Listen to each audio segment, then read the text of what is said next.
After sort of graduating from Brunel University London, which has, one of the UK's, I was really excited to get into that as a student because it's one of the UK's top courses in games. After graduating that, I started working, I got my first sort of, I guess, professional design job at a company called State of Play Games. Yeah. Okay. Yeah. But even before the point I graduated, I was still sort of building and shipping games on Xbox Live and Xbox Live Arcade, just as a student. So you could say by the time I'd actually started work as a professional sort of game designer, I'd already shipped a bunch of stuff to the Xbox marketplace, which had actually sold some copies, which got me excited. Oh. Yeah. Okay. Yeah. Actually finished games.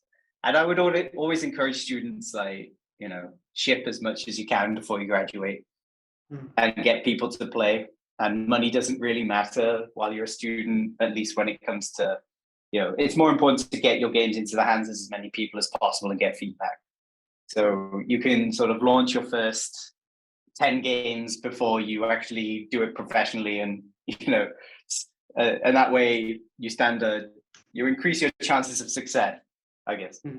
Yeah. So I work for, just going back, I work for this company called State of Play Games, which ended up being like a BAFTA award-winning studio for games like Loom and Lumino City. And it was a great experience working with them. It was just a husband and wife team, and I was like their only employee. Yeah, it's a very well-known sort of indie studio, but I got to see the inner workings of how multi-talented that team was, and how they sort of by hook or crook made their visions come to life. And I find that really inspiring. And nonetheless, it was pretty much working for pretty much nothing in London, having to commute sort of hours a day just to try and get your foot into the door, sort of job. At that point in my life, lots of things were happening around social gaming as a new genre. And sort of Facebook was becoming popular, and Facebook games were really exploding. Yeah. And Zynga was the hottest company in Silicon Valley. And and I was surprised one day to receive a call from them. I